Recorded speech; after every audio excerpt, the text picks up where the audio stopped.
Tony. You see him on the right winning last round over Jeff Hoagland. He needs to do it one more time. But he'll have to get through. You know, Living End, I really like this deck as far as where it fits in Modern. We see it every second or third tournament. Was the runner-up deck, what was it, nearly 4 years ago in GP Omaha? Yeah, it's a very powerful deck.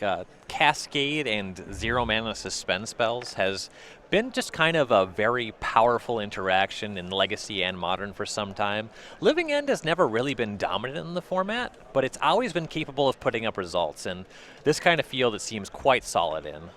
Right now, there's not a ton of very fast combo decks that would really prey on a deck like Living End, so I do like the position. So I think it was a really good choice for Pierce for this weekend. It's working out so far, and he's just at the cusp of a top 8.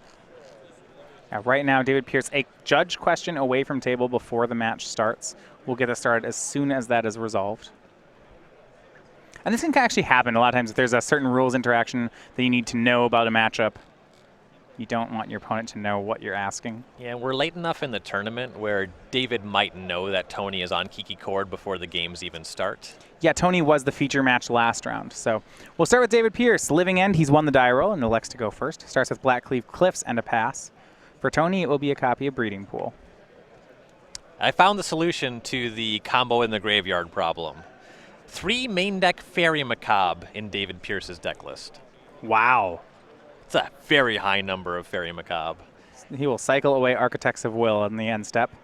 Tony made Birds of Paradise turn 1. Draw. And Razor Verge Thicket. Or Copperline Gorge for David Pierce. Yep, and these are how the first couple of turns usually look for Living End. Cycle things at your opponent's end step, start building up the graveyard. Yeah, this creature base for Living End is a little non-traditional. So yes, he has the Monstrous Carabids, the Street Wraiths, and Architects of Will to cycle, but he has main deck cards like Pale Recluse, 3 Fairy Macabres, the full set of Fulminator Mages in the deck. Big fan of the 4 Fulminator Mages. He also has 3 Beast Withins. That's definitely going to make it very hard for a Tron deck to take any games against this deck. Yeah, three Beast Withins and 4 Fulminators in the main. He has a plan here. Tony makes a second Birds of Paradise and a Raging Ravine. David will cycle Pale Recluse. So with 2 Birds of Paradise, I feel like there's a lot of pressure on David to fire off an early Living End. I'd be pretty inclined to do that. Pale Recluse, it's a 4/6 or 4/5 rather with reach, and we have another creature hanging out in the graveyard with the Architects of Will. So you'd be able to attack for 7, and setting back those 2 Birds of Paradise is very important in this matchup. Forest cycles the Pale Recluse, so gets a forest into his hand. Not to mention, if the Birds of Paradise are off the board and Pierce has, say, like a Fulminator Mage or a Beast Within in hand, he can really go to work on Lee's mana. And so no Living End just yet. He will cast on turn 3 Fulminator Mage, taking care of that Raging Ravine. So now a Living End on the following turn would probably just win the game on the spot. Well, you get a 3/3, a 4/5, and get to blow up another land of Tony's. Yeah, that Fulminator Mage is brutal. 1 copy of Living End already in Pierce's hand. He may have to be careful. If he draws a second one, remember there's only 3 in the deck. And here's a big punisher. Tony Lee with his main deck copy of Scavenging Ooze. This is a 1/of. Plays it and has 2 green mana up. That's bad news. Exiles away. Wow. Exiles away immediately that Fulminator Mage. That was huge. Yeah, and now he won't. Pierce now does not have the ability to set up for a Living End. He has to just go for a Cascade spell if he has it. Otherwise, he's just losing to this Scavenging Ooze. Exiles away the Pale Recluse. Ooze grows to a 4/4. This is a 1/of in Tony's deck, but it couldn't have come soon enough. 4th land from David Pierce. Now, in the main deck, his ways to kill off a Scavenging Ooze, he has 3 copies of Beast Within. He's going to Demonic Dread the Scavenging Ooze. It cascades into Living End. In response to Living End, he cycles Deadshot Minotaur. And now he'll cycle Street Wraith. So maybe he's just going to win through Scavenging Ooze. Wow. Cycles another, draws Street Wraith off Street Wraith, cycles that too. That's absurd. Oh, well, the Fairy Macabre, he can, oh wow, he can just discard them and not have to exile any of his creatures from his graveyard. So then discards 2 Fairy Macabres. So he had no graveyard and then just put, what was it, 5 creatures in it? Yeah, 1 Minotaurs, 2 Street Wraiths, 2 Fairy Macabres. It's up to 2 cards, so he can just discard them for nothing. So Tony's creatures all hit the graveyard. David gets 5 creatures into play. Do you remember that 5 seconds when the Scavenging Ooze looked really good? Yeah. Yeah. This was a... Goodness. Okay. David Pierce has an entire army in play. We go back over to Tony. He untaps with 2 lands. And this is 14 power on Pierce's side of the table. It's a 2-turn clock through a couple of blockers. And keep in mind that Architect's Will meant that David got to rearrange the top 3 cards of Tony's deck. So Tony's not going to draw out of it this turn. No. Unless he just had 3 aces on the top of his deck, but he doesn't really have a lot that he can do in a position like this one way or the other. If there are no true sweepers in the main deck of Kiki Cord. There's not enough mana to combo off in time. Wow. So Tony's going to sacrifice Windswept Teeth. That'll reset his deck. So those other 2 cards that were left, they're not going to come.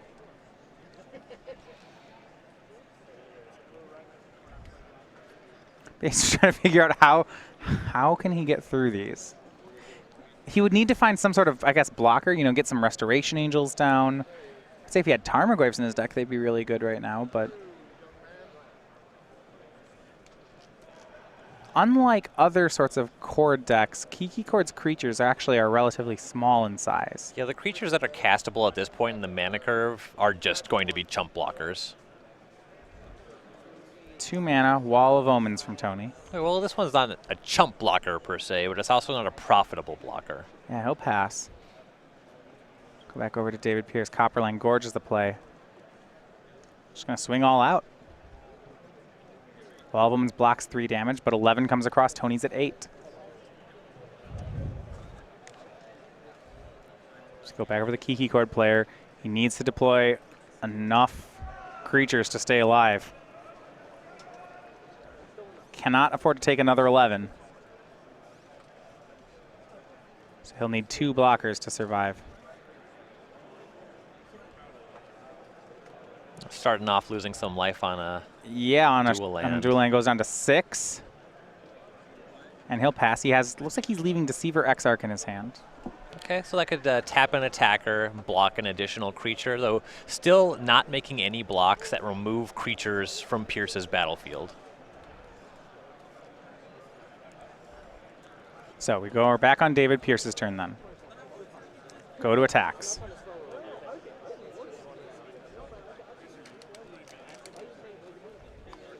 Actually, he's going to Demonic Dread the Wall of Omens. I like this a lot. Remember, Demonic Dread actually has text. Target creature can't block this turn. You don't see it a lot where you just cast Demonic Dread, no cascades, but it does come up. What's important is that David does not have to cast the card he cascades into. He can decline to cast it. Exactly. 3 mana, target creature can't block. Not the hallmark of modern playability, but I imagine it'll be doing the trick here.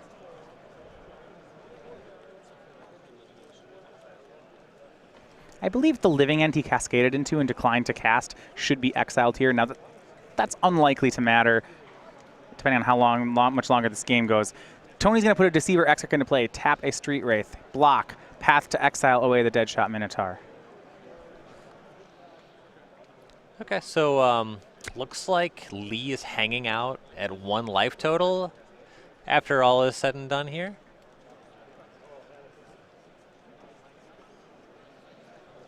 Actually, okay, so we're correct. Correction. The Living End actually does go back on the bottom, so now it's shuffled in. So that means he has 1 Living End in hand. 1 Living End has been cast. Yeah. So the 1 Living End is still left in his deck. Tony, so pathed, blocked, took some damage, but now concedes on the next turn. Now, if Tony could cast a Kiki-Jiki that turn, that would have won the game, which is actually kind of amazing how close things sort of were. There's only the 1 Kiki-Jiki to find in the deck. So game 1 goes to David Pierce and Living End. It's up a game on Kiki Cord. We're going to go ahead and start by looking at the sideboards. On Tony Lee's side, Kiki Cord, we saw the 1 Scavenging Ooze he has in the main deck. A lot of different cards here on the board. He has an Izzet Staticaster, a Burrenton Forest Tender, a 2nd Scavenging Ooze, Fulminator Mage, Engineered Explosives, Lightning Helix, Pian Kiran Nalaar, Eidolon of Rhetoric, Stony Silence, Reclamation Sage, and Unified Will. So this sideboard actually has more going for it than I was expecting. The Scavenging Ooze, of course, to supplement the one copy in the main deck. Eidolon or Rhetoric will stop the Cascade mechanic. So Pierce would not be able to Cascade into Living End with Eidolon in play, so I like the Eidolon quite a lot. And then the 2 Unifying Wills as counterspells, those are going to be very solid here. Yeah, so he has a lot of good option there. Now on David's side, the Living End sideboard is a lot of bullets here. So we have 4 Brindlebores, 3 Shriekmaws, 3 Ingot Chewers, 3 Ricochet Trap, and 2 copies of Anger of the Gods. Standouts here, 3 Shriekmaws, 2 Anger of the Gods. You can use those to stop Tony from getting into a profitable Court of Calling range. So those should be coming in here. You don't need anything like Beast Within in the deck, so those are probably coming out for the Angers. And then you make some room with the Shriekmaw with some of the Cyclers. Probably want to leave Fairy Macabre in the deck, at least in some capacity, in case some problematic creatures end up in the graveyard. But you have some space to cut some of the cycling creatures anyway. David Pierce and Tony Lee getting ready for Game 2. This match is for a spot in top 8, so with a win here, David Pierce will put he and his Living End deck will make it into the top 8. These players get ready for that. We're going to tell you a second about Star City Games Regionals. These are coming up at the beginning of August. So, as you know, this happens twice a year. We have our regionals. These are the Season 2 Regional Championships. So, a lot going on that weekend. First of all, we have an exclusive playmat and token for the first 200 players to register at each location. You see the Hot Pursuit playmat. That's the dragon, and he's in hot pursuit of the goblin. Ugh, not again. On this goblin token. So you can get both playmat and token by being one of the first 200 people to register for the event. This is going to be August 6th. The format is going to be standard. And we now have the prize payout and locations are available. This is part of the SCG Tour. So what that means is there are SCG points for Season 2 awarded for people placing well in this event, much like SCG Open. And if you top 8 this, in the same way when you top 8 an Open, not only do you get money, do you get SCG points, you get a qualification for the Invitational. So, for example, the Season 2 Invitational, which is in New Jersey, happening just 2 weeks after the Regional Championships. You can find out the locations near you. We have all over the U.S. and Canada on this map here. So these are the cities they're in. If you want to know more, maybe the exact spot in the city and how to register, find out all that at starcitygames.com/regionals. I really like the playmat for this one. There's a lot that's very aesthetically pleasing about that playmat. So Game 2, Tony is on the play. Not thrilled about his hand here. Remember on the draw last game, he had a turn 1 Birds of Paradise, turn 2 Birds of Paradise, but quickly got Fulminator maged into a very explosive Living End. Yeah, a lot of surprise value on some free discards for that Living End. Yeah, if you missed it, Tony had exiled away all of David's graveyard except for 1 3/3. Yep. Then on one turn, David played a 1-mana Cycler, cycled Street Wraith into Street Wraith, and pitched 2 Fairy Macabres. It's what you would call a good turn.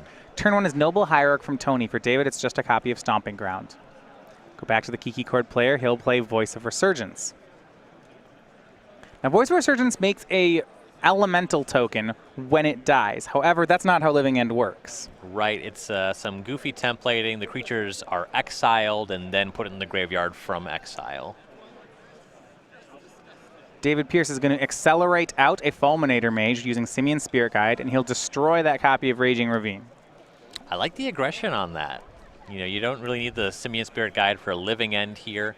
Just use it for the mana. Presumably, a 3rd land drop is available. Just gets aggressive with the Fulminator Mage. Well, both Demonic Dread and Violent Outburst are in David's hand, so when he's ready, he'll have a lot of copies of Living End. Oh, yeah. But you're right, he doesn't have the Cyclers you'd normally expect, right? He played a tapped Stomping Ground on his first turn. Yep. Voice Resurgence will attack for 3. Looks like he has a Shriekmaw and I think a Fairy Macabre hanging out in hand. On the following turn, the Shriekmaw to give Lee more mana woes by taking care of the Noble Hierarch. I like that. Building up a bigger Living End. This position looks pretty solid for Pierce. A lot of pressure on Lee to have those copies of Unified Will. Right, there's this pressure point here where Tony doesn't want to play another creature because of Living End, but if he doesn't play any creatures, then David can Shriekmaw away his board. Yep. You see, he's going to evoke Shriekmaw. You're absolutely right, going for the mana. Noble Hierarch is the target. Yeah, if Tony only plays this 2/2 and doesn't play anything else, David won't play the Living End. that Expedition there, a copy of Horizon Canopy. So no, so this represents Tony's only blue source.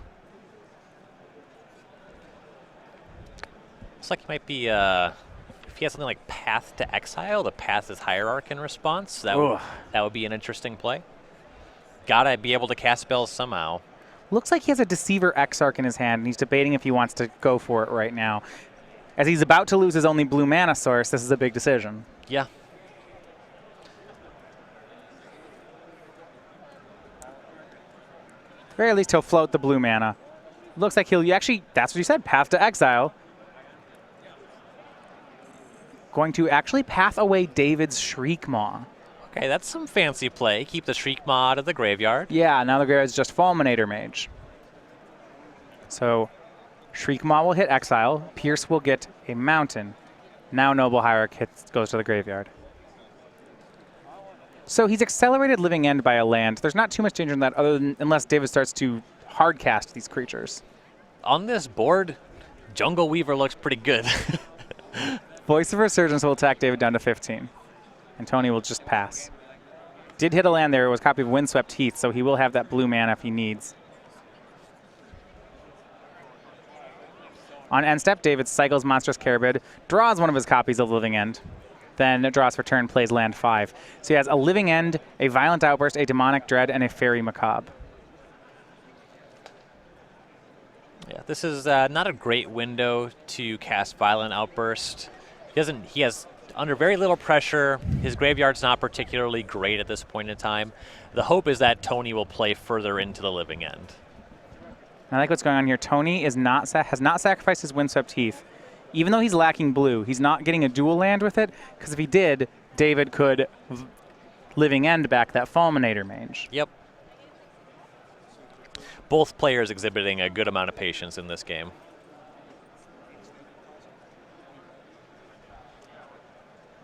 Though the time for patience may be over. David plays a 6th land. He discards Fairy Macabre to exile away some cards in Tony's graveyard. Now he's deciding if he wants to go for Demonic Dread. It looks like he does. So that will cascade into one of his copies of Living End.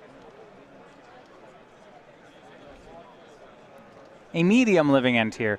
Tony is going to lose the Voice of Resurgence. Gets exiled, then placed into the graveyard. Said before, no elemental token on this one.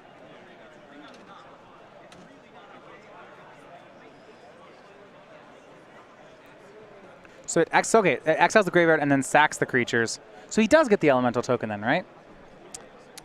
Yeah. All right, it doesn't trigger it doesn't trigger the other way. So okay.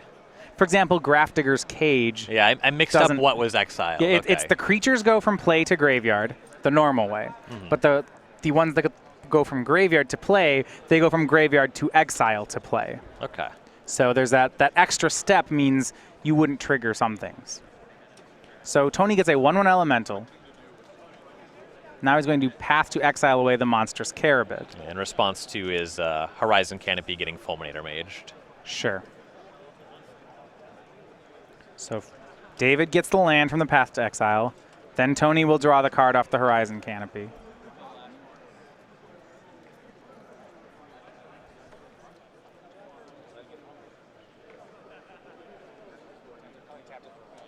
So actually he's not drawing a card off the Canopy. He used that for the path to exile. So no card draw off the Horizon Canopy. Yeah, no other white mana available. He has to crack the Windswept Heath, and He just doesn't want to do that. this deck has a lot of different colors in it.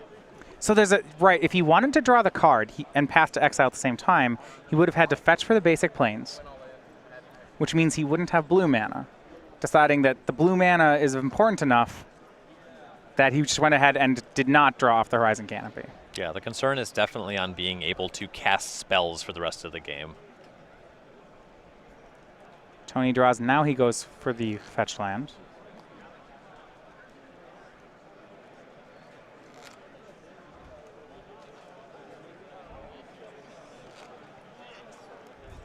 Has green mana in play. We'll see if it's Hallowed Fountain would fix his mana, but leave him vulnerable to Fulminator Mage.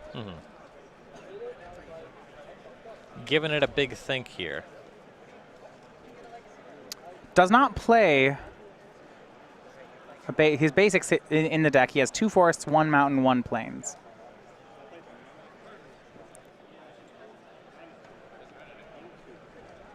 He gets Sacred Foundry and takes 2. Okay, so he ended up fetching a white source, so this means he just missed drawing a card off of the Horizon Canopy.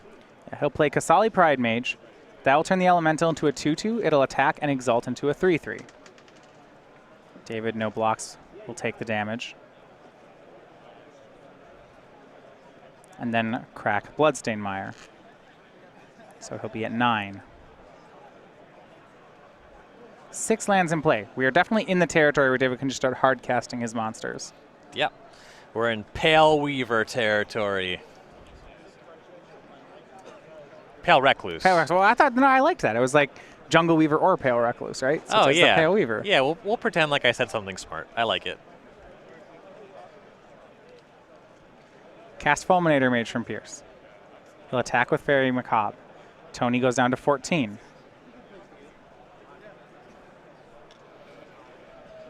And you see David just passed the turn. Didn't go right for Tony's land. Yeah, his life total is pretty low. I imagine we'll see a block sack on this turn. That part sounds good. Here's Birds of Paradise. Now the Elemental will attack Exalt up to a 4/4. David blocks and before damage destroys the Sacred Foundry. Tony's back down to just a forest. And now I have a feeling we'll be seeing a Living End on this turn. Right, so keep in mind, 1 Living End is in David's graveyard. The second one is in his hand. So if he casts a Living End off Cascade, that's the last one he can cascade into this game. He's going to Violent Outburst. So swings Fairy Macabre, puts Tony to 12, and now he cashes in the second Living End. So here it is. Standard classic players. Tony Time in your round. will lose the Elemental token, lose the Kasali Pride Mage, lose the Birds of Paradise. Standard classic players. Going down to just basic forest. Yep. I believe he can get back that in his graveyard if there is that Voice of Resurgence. Before it resolves, though, David goes ahead and cycles 2 more creatures, so that'll make it a very unequal trade. Tony gets Voice of Resurgence in play for Pierce, Fulminator Mage, Deadshot Minotaur, Monstrous Carabid, and another Fulminator Mage. Just 1 land in play for Tony as he untaps and draws. Total power for Pierce, 1 shy of Lee's life total. Has to attack, swings the team. Of course, Violent Outburst changes that mana. Yeah, Violent Outburst does give all your creatures +1/+0 until end of turn. Very efficient for 3 mana. The instant speed Orcish Oriflame. All right, so it looks like Fulminator Mage set to trade with Voice of Resurgence, and David will cast Violent Outburst. So Carabid's turns into a 5/4, Deadshot Minotaur into a 4/4, Fulminator Mage into a 3/2. That looks like 12 damage coming through.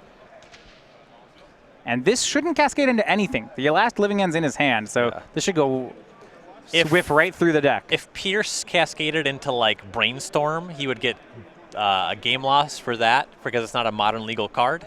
But otherwise, I imagine this will be the game. So that is 12 damage exactly. So David Pierce 2-0 with Living End defeats Tony Lee and moving to 12-2. That should lock him up for a spot in the top 8.